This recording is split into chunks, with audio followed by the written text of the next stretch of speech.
Le Ramadan est le 9e mois du calendrier hégirien. Au cours de ce mois, les musulmans ayant l'âge requis doivent s'abstenir de manger, boire, fumer et entretenir des relations sexuelles de l'aube au coucher du soleil. Le mois de Ramadan est divisé en 3 décades. La première décade est dédiée à la miséricorde d'Allah, la deuxième au pardon et la troisième à l'affranchissement de l'enfer. Les écrits enseignent que la dernière décade est la plus bénie, la plus méritoire et la plus importante du mois. Et pour cause, la nuit du destin, Laylatul Qadr, qui équivaut à elle seule 1000 mois d'adoration, soit un peu plus de 83 ans. Dieu a fait révéler le Coran dans le mois de Ramadan, mais précisément dans les 10 dernières nuits du mois de Ramadan. C'est le mois que le musulman doit faire l'effort pour chercher la nuit du destin. Parce que Dieu a dit dans le Coran que la nuit du destin est meilleure que 1000 mois d'adoration. Cela veut dire que les 1000 mois d'adoration est égal à 83 ans, 4 mois. Donc le fidèle doit faire un effort pour chercher d'abord cette bénédiction, pour chercher cette adoration, cette récompense. Bénéficier des mérites de ces 1000 mois d'adoration n'est pas chose aisée. Il faut redoubler d'ardeur à travers prières, invocations, recueillements et remises en cause. Les musulmans doivent venir à la mosquée pour faire la prière de Tarawih. Il doit beaucoup faire les zikrs et il doit lire beaucoup le Coran. Quand on lit le Coran, nous avons beaucoup de mérites. Parce que les autres mois, les mérites commencent par 10. Mais dans le mois de Ramadan, les mérites commencent par 70. Et lorsqu'on invoque Dieu, nous purifions nos âmes. Pour permettre aux fidèles de profiter donc de ces 10 dernières nuits, des prières sont organisées dans toutes les mosquées jusqu'à l'aube. La nuit du destin 2016 aura lieu dans la nuit du vendredi 1er au samedi 2 juillet.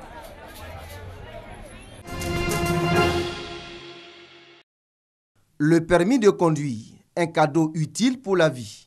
Mais lorsqu'il a été obtenu de manière frauduleuse ou dans des conditions illégales, le permis devient un cadeau empoisonné, provoquant des accidents. Le faux permis ou le permis mal acquis, les auto-écoles et l'État de Côte d'Ivoire n'en veulent pas. 34 auto-écoles sur environ 600 ont été suspendues pour 3 mois. Ces auto-écoles ont été d'abord suspendues pour 1 mois, à guise d'avertissement. Et il était clair dans le courrier que celles de ces auto-écoles qui n'allaient pas respecter cet avertissement, si elles récidivaient, allaient prendre une pénalité ou du moins une sanction beaucoup plus sévère.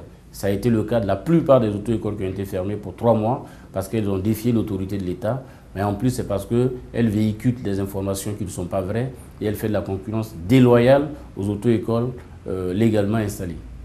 Les choses doivent changer, a ajouté Guillaume Coco, parlant du délai lié à l'obtention du permis de conduire. Vous êtes d'abord inscrit en ligne à partir d'une auto-école.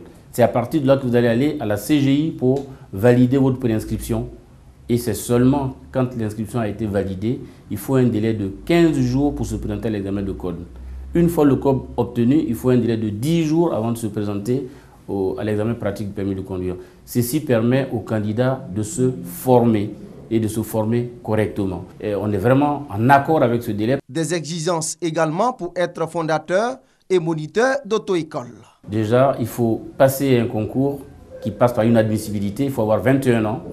Révolu. Il faut être titulaire du BPC, il faut avoir un permis de conduire qui a au moins une expérience de 2 ans de conduite et ensuite on va passer une admissibilité pour entrer en formation à Lozère. Et après cette formation qui va durer 4 mois et 2 mois de stage, on fait un examen final et là on devient moniteur d'auto-école si on est admis. 4 ans d'exercice de moniteur d'auto-école, ensuite après on peut formuler une demande pour avoir son agrément et on devient fondateur d'auto-école.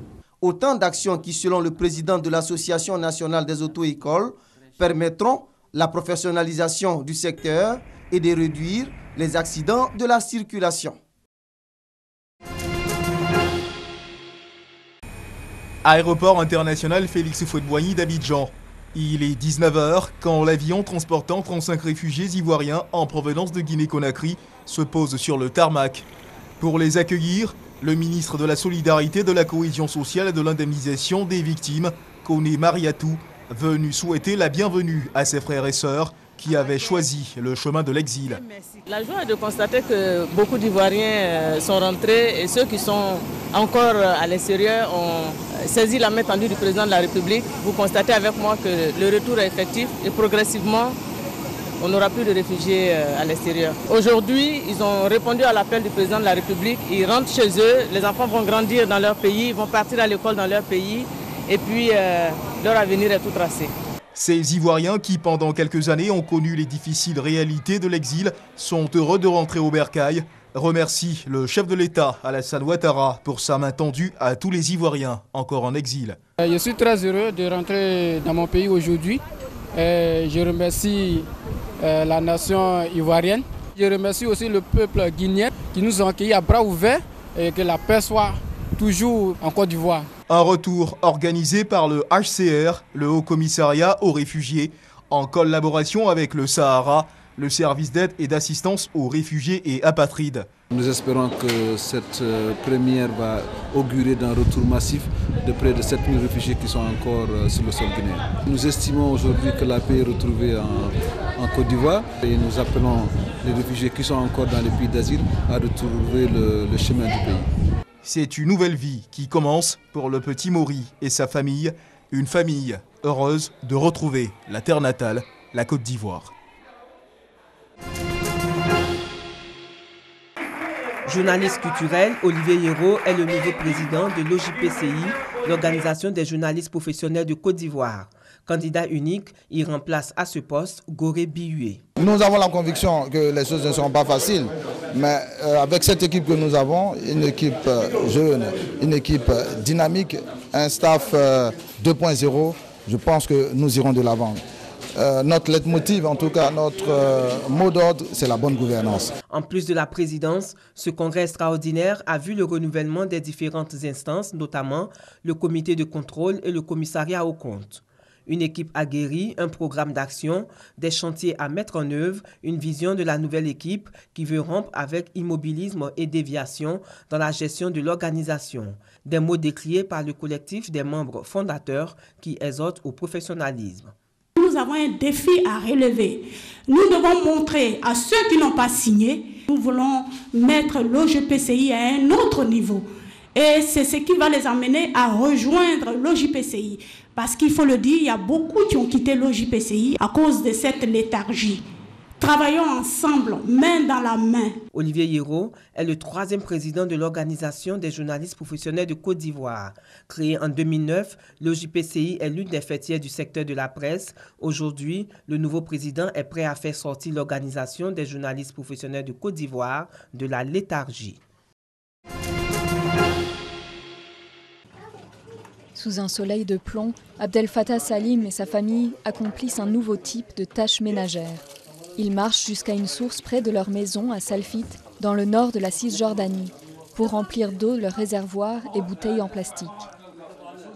Comme eux, des dizaines de milliers de Palestiniens souffrent depuis quelques jours de coupures d'eau dont Israël et les dirigeants palestiniens se rejettent la faute. Nous venons ici et puis nous devons transporter l'eau sur une longue distance. C'est vraiment difficile pour ceux qui ne peuvent pas se permettre de louer une voiture. Ils n'ont que leurs épaules pour porter l'eau. Cuisiner, se laver, faire la vaisselle et même boire sont devenus des défis quotidiens. D'autant qu'en plein mois de Ramadan, les températures atteignent les 40 degrés. Et pour les fermiers, la pénurie se fait d'autant plus sentir. Chaque jour, j'ai besoin de 10 mètres cubes d'eau pour ma ferme.